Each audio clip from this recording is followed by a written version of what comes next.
So on Friday, first I want to remind you that Christianity is the most hated religion on this side of heaven. Christians are hated. You can mark my word on that. Are hated in the United States and around the world. That's one of the reasons white people are so hated, because they're Christian. And they end up building and finding and building the greatest countries on this side of heaven. And you're hated for it. Stone cold hated. Well, Christianity is hated.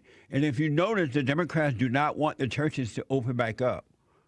They don't want no Jesus. They don't want moral people. You can't control them. They want immoral people. You can control them. If you want to control someone, demoralize them. Get them high. Get them on drugs. Feed their little children drugs while they're babies and growing up so you have control. Tell them to have sex out of wedlock. Promote sex. You got them. Give them free stuff. Welfare. Affirmative action. Reparation. You got them. You can control them for 200 years. But a moral person or moral people, you have no control over them. That's what happened with the blacks. Black people used to be a moral people. The Democrats could not control them.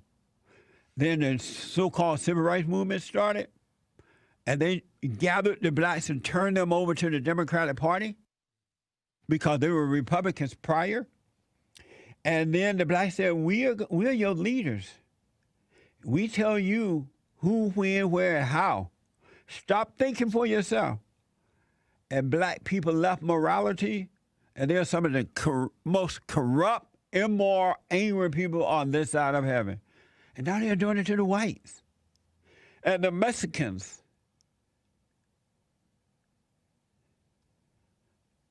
And this corona Chinese virus situation is an absolute chance for them to go after the churches, Christian churches. On Friday, the president called for the reopening of churches, calling them essential services. Here's the soundbite. Today, I'm identifying houses of worship as essential places that provide essential services. Some governors have deemed liquor stores and abortion clinics as essential, but have left out churches and other houses of worship. It's not right. The governors need to do the right thing and allow these very important essential places of faith to open right now for this weekend.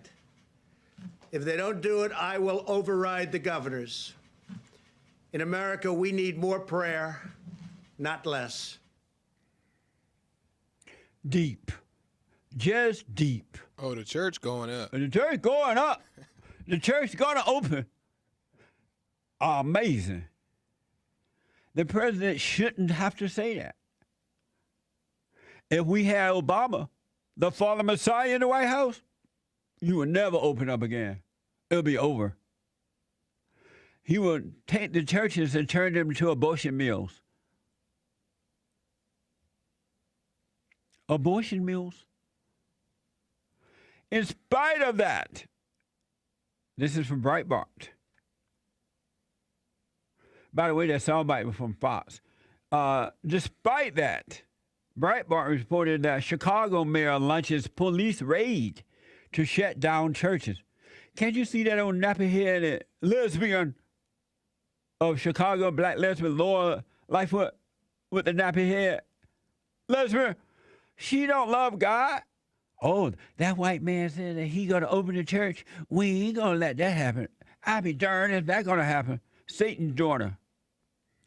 So Breitbart reported the Chicago mayor launches police raid to shut down churches on Sunday, despite what the president said. On Sunday, Chicago's first openly gay mayor, Lightfoot, Laura Lightfoot, the woman that went and got her afro done after telling the other folks you can't get your hair done. And the reason she got it done because she's in the public. You're not in the public. She's in the public.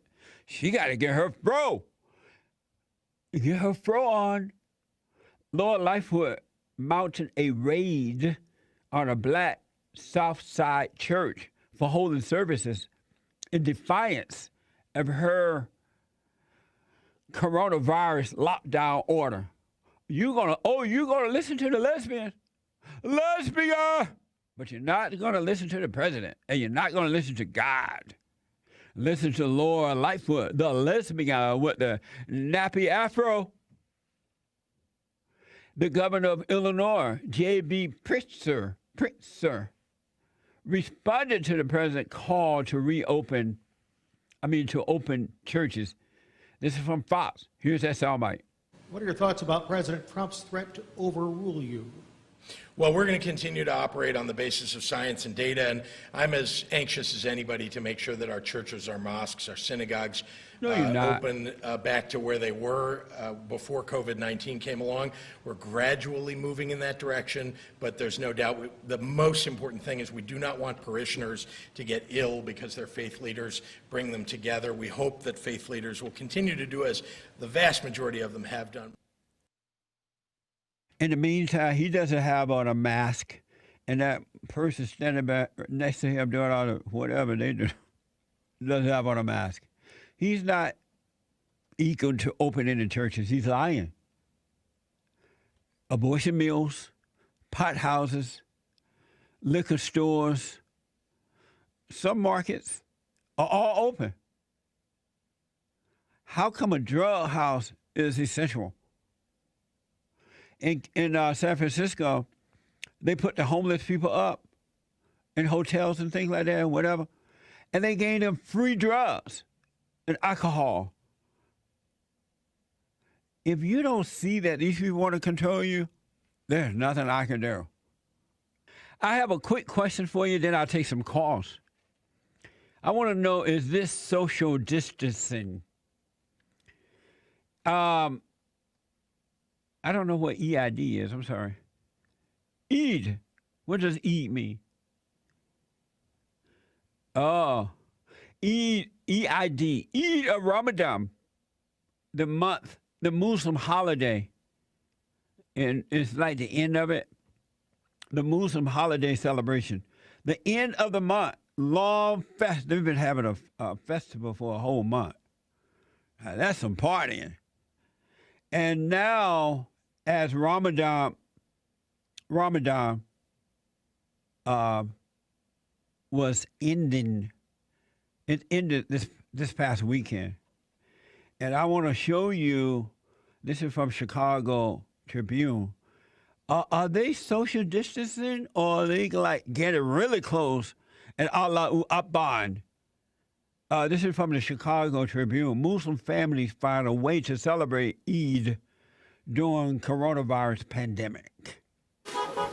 Outside the Mosque Foundation in Bridgeview, car horns blaring as a new form of prayer.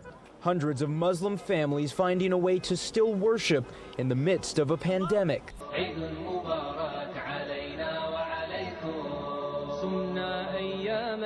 أحلى الأيام يا ربي أعدها كل الأعوام صمنا أياما أحلى الأيام يا ربي أعدها كل الأعوام. I don't see no social distancing. Where's that old nappy-headed mayor of Chicago? The black lesbian. Where was that, y'all? Where they were having the Eid. Where was that, Nick? Bridgewater, Illinois. Where's the governor? Where? Oh, if you're a Muslim, it's okay, but if you're a Christian, you better get back. Amazing. This is a Judeo-Christian nation, folks. I don't like all those folks in my country doing that. That make me nervous. I was just so scared. I don't like those Muslims all dressed up like that, talking about, what is that? Olama Ibama? I was talking to my uncle over the weekend by way of phone, and he was mad at Trump because I didn't see the soundbite or hear, but he was saying something that Trump was saying that the daddy Bush, the son Bush, and maybe Reagan, but all of them have gone before him. And when he got to Obama, he said, and this is for my uncle. I didn't see it for myself. My uncle black. He black. And then he said, Trump said, and Barack Hussein Obama, what kind of name is that? Something like that. My uncle did not like that. It was funny. I was cracking up. But I don't like the Muslim thing, folks, because I don't trust them. They have not apologized for calling Christians and Jews infidels. They have not taken out of the little Bible things like you can kill the infidels, you can deceive them, you can lie to them, you can befriend them, you can pretend to like them in order to destroy them. Until that change, and then they're out there coming out in the streets saying, you know what? We ain't mad at the Christians. Up until that, I don't trust them. The one thing that I have realized since waking up, your enemies come in all form. Did you know you can have enemies who say, oh, I agree with you. I love you. I this and that, and they'll turn on you. They come in all shapes and forms. They're not just, some of your enemies are not as blatant as you think that they are. So that's why you need to wake up so you can see them. They're in your families. They're in your friendships. They're in your worship services and everywhere. But once you wake up, you will see them because God loves you. And he will allow you to see your enemy and protect you. Amazing. And don't forget to like, follow, tweet, subscribe, and share the Jesse Lee Peterson radio show, folks. We really appreciate it. We are at war. It is a spiritual battle for the soul of America. And it's going to take all of us to do it.